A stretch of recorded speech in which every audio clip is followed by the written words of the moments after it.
Hello everyone, RJM3 here. Welcome back to What If, the alternate history series where I speculate what could have been if history had gone differently, and this is the Season 1 finale.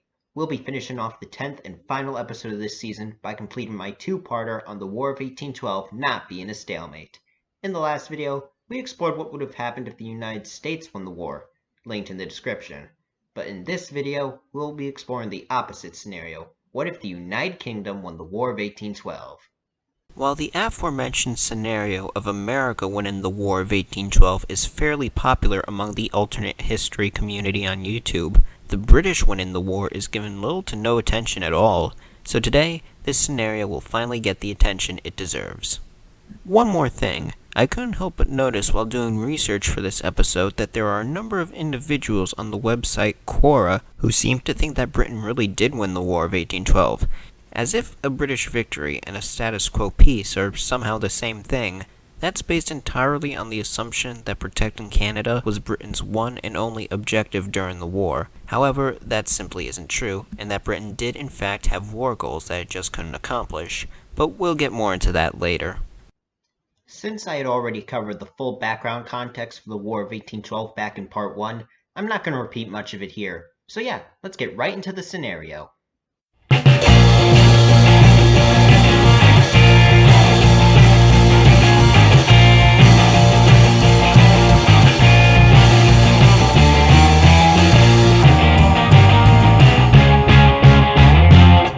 So how exactly could have Britain won the War of 1812? Our first point of divergence is October 5th, 1813, at the Battle of the Thames. As mentioned in my previous video, Tecumseh was the chief of the Shawnee tribe and leader of the Native American Confederacy in the Great Lakes region that had been backed by the British. With his death at the Battle of the Thames, the British lost a crucial ally, and Tecumseh's Confederacy quickly fell apart soon afterwards. However, if Tecumseh survives, so does his Confederacy, and it continues to raise hell for the United States out west. Now we only need two more divergence points, the Battle of Plattsburgh and the Battle of Baltimore. By September of 1814, the American invasion of Canada had been turned back, and Britain was on the offensive. Back in August, a British naval invasion of Maryland occupied the American capital and burned down the White House. It seemed like a British victory was just on the horizon, but then Plattsburgh and Baltimore happened. British land and naval forces led by Lieutenant General George Prévost invaded New York State to capture the city of Plattsburgh and Lake Champlain. But then General Prévost sent out his naval forces prematurely, and they were annihilated by the U.S. Meanwhile, in Baltimore, the same British force that burned down D.C. bombarded Fort McHenry, but ultimately failed to capture it due to American preparation and willpower, accidentally inspiring America's national anthem. So basically, the American victories at Plattsburgh and Baltimore robbed the British of any leverage in the peace negotiations. But in this alternate timeline, the British don't attack prematurely at Plattsburgh, and the Royal Navy somehow manages to destroy Fort McHenry and capture Baltimore. With the British now in control of Plattsburgh, Lake Champlain, Baltimore, the Chesapeake Bay, and with Tecumseh's forces still wreaking havoc out west, the British are finally able to get what they want from the United States at the Treaty of Ghent. This, of course, raises the question, what exactly did the British hope to achieve in the War of 1812? I mean, we all know that America's ultimate offensive war goal was to annex Canada, but nobody really remembers what Britain wanted to take. While one might assume the British would have just re-annexed the former colonies, such a resource and time-consuming effort was never in the cards for Britain. In reality, long before the war even began, ever since the US won its independence back in 1783, Britain's ultimate goal was to end America's westward expansion. And how exactly did the British plan on doing this? Well, they were allied with Tecumseh's Confederacy for a reason.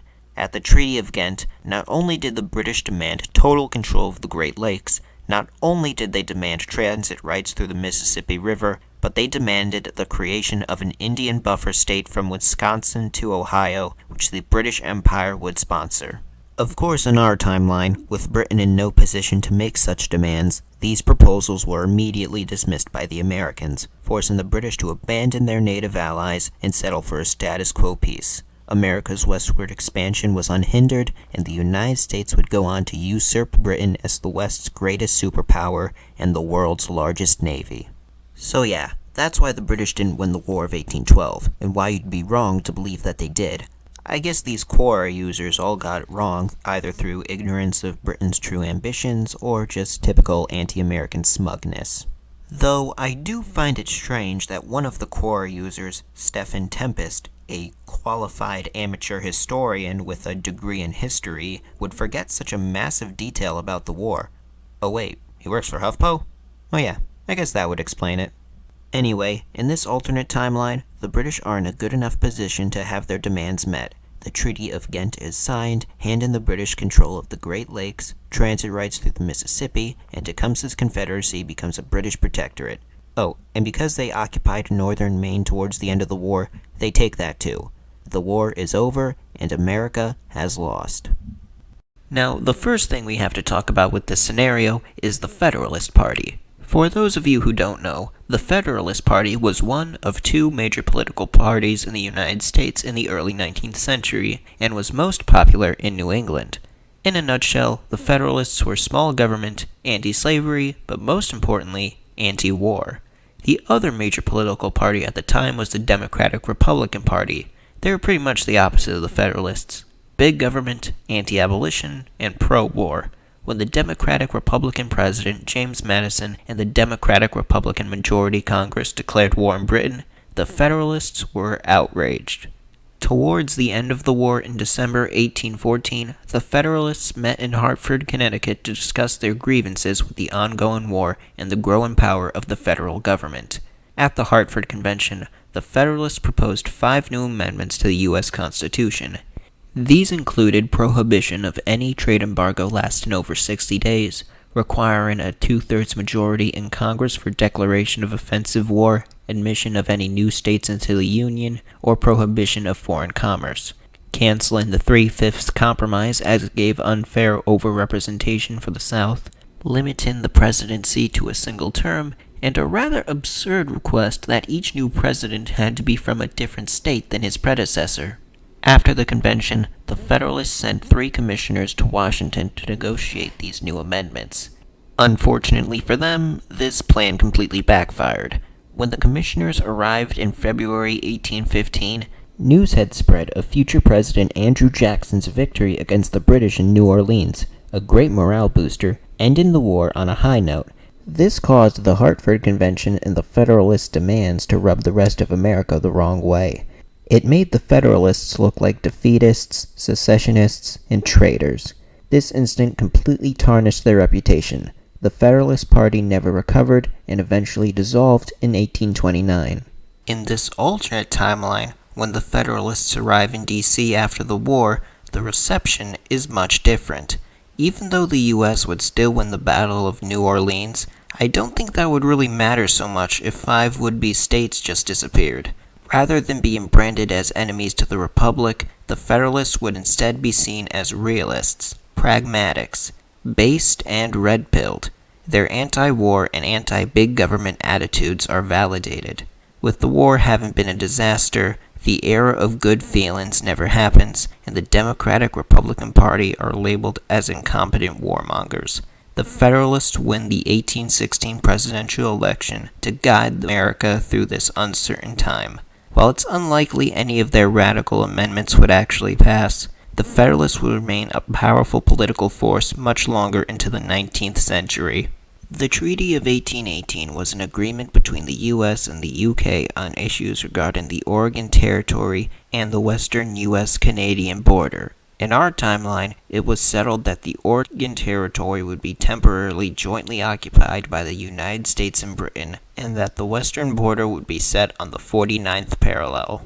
Though with Tecumseh's Confederacy in the way, America is in a weaker position to negotiate. Not only does Britain get to own the whole Oregon Territory, but the entire western border is pushed south, aligned with the bottom of the Oregon Territory, the 42nd parallel, forcing the United States to give up half the Louisiana Purchase. The land is soon flooded by Canadian settlers. In the decades following the war, the United States would see an intense rise in anti-British and anti-Native sentiment. Andrew Jackson, riding off his victory at New Orleans, is still elected president, and the Trail of Tears still happens. However, a major change in American society is the domination of slavery. With all land west of Pennsylvania being lost, the North is unable to create new free states, allowing the balance of power to tilt in favor of slavery, as only the South is able to create new states. You see, despite the entirety of the Midwest and Northwest being lost to the British, Manifest Destiny isn't completely halted. Why? Because Mexico. That's why. In 1836, Texas still wins its independence from Mexico, and in 1845, Texas still joins the Union. This greatly upsets the Mexicans, and we have the Mexican-American War. And even with half the United States missing, Mexico still manages to lose, though not as quickly as they did in our timeline. The US takes all the land they took in real life, plus Baja California and Sonora to make up for the lost coastline from the Oregon Territory. Of course, slavery is legal in all this new land. This unchecked expansion of slavery really agitates the Federalists up north. With calls to end the expansion of slavery falling upon deaf ears, tensions between North and South escalate. In 1860, with the election of yet another pro-slavery Democrat, tensions finally boil over. Under the impression that the North no longer has a say in the nation's politics, New England secedes from the Union, forming the Confederacy of New England. Attempts by the South to end the conflict peacefully are thwarted when New Englanders attack a federal military fortress within their territory. As the Union calls upon thousands of volunteers to fight this rebellion, New York joins the Confederacy. Though the Union is far larger than New England, the New Englanders have two advantages of their own. Its first is industrialization. As the Union is heavily reliant on slavery and agriculture, America hasn't really industrialized so much in this timeline. The free states of New England, on the other hand, have greatly industrialized, with factories and railroads and whatnot, and are able to mobilize to the front much sooner than the South. The second, and more critical advantage, is foreign support. 50 years onward, and the British Empire is still as determined as ever to keep America from achieving superpower status. The British actually considered joining the American Civil War in our timeline for that same reason, but by that point, the British had already abolished slavery decades ago, and the British public probably wouldn't be so eager to send their young men out to die to protect a slaveocracy, so Britain ultimately backed down. But in this alternate timeline, the British and Confederacy have aligned interests and have no reason not to join the war. The Royal Navy blockades the East Coast while some British soldiers are sent to reinforce New England, while others are deployed out west to attack California. Canadian and American militias clash in the Midwest, and natives from Tecumseh's Confederacy pillage across the Ohio River. So with all that in mind, which side would win this hypothetical war? In all honesty, I'm not really sure. Sure, the Anglo-Confederate alliance has its aforementioned advantage of industrialization and are attacking the Union at multiple points, but the United States has its own advantages too. For example, the numbers advantage. In 1860, the British Army totaled at 215,000 men and 185,000 men in 1870. Meanwhile, the Union in our timeline was able to amass over 100 million by the end of the Civil War. Sure, they don't have the access to the populations of the Northwest, Midwest, or New England, but they do still have the southern states this time around, so I think that evens it out. Another factor the US has over the British is leadership. The Union has some of the 19th century's best generals at its disposal. They have Ulysses S. Grant, Robert E. Lee, and Thomas Stonewall Jackson. And don't you think it's a possibility the American leadership may have studied and learned from the mistakes made in the last war with Britain and would apply new and improved strategies to the battlefield? So both sides have a fair shot at victory. If we are to assume the British would win this alternate war, New England's independence would be secured, and they would even get to annex the rest of the free states. The UK would shrink the US even further, giving independence to California. But they'd also push America to end slavery, so that's a positive. In the end, the British would remain the champion of the West, completely uncontested, at least until the Germans come along. Though, if we are to assume the United States would prevail, not only would they get to keep New England, but they would restore their pre-1812 borders and completely occupy the Oregon Territory, thus restoring American prestige. American slavery, however, would probably last until the 1880s. And that's what would have happened if the United Kingdom won the War of 1812. I was originally planning on carrying this scenario all the way to World War I like the last video, but that didn't work out. So, here we are. Season 1 of What If has come to an end. This first season has been a wild ride, and I can't wait for the next one. As mentioned in my announcement video back in early July, What If will be on hiatus for the fall as I am going to college, so Season 2 won't be here until winter. But that doesn't mean I can't sprinkle a few little videos here and there in the meantime. Remember to like, share, and subscribe. This has been RJM3, Alternate Historian. Have a nice day.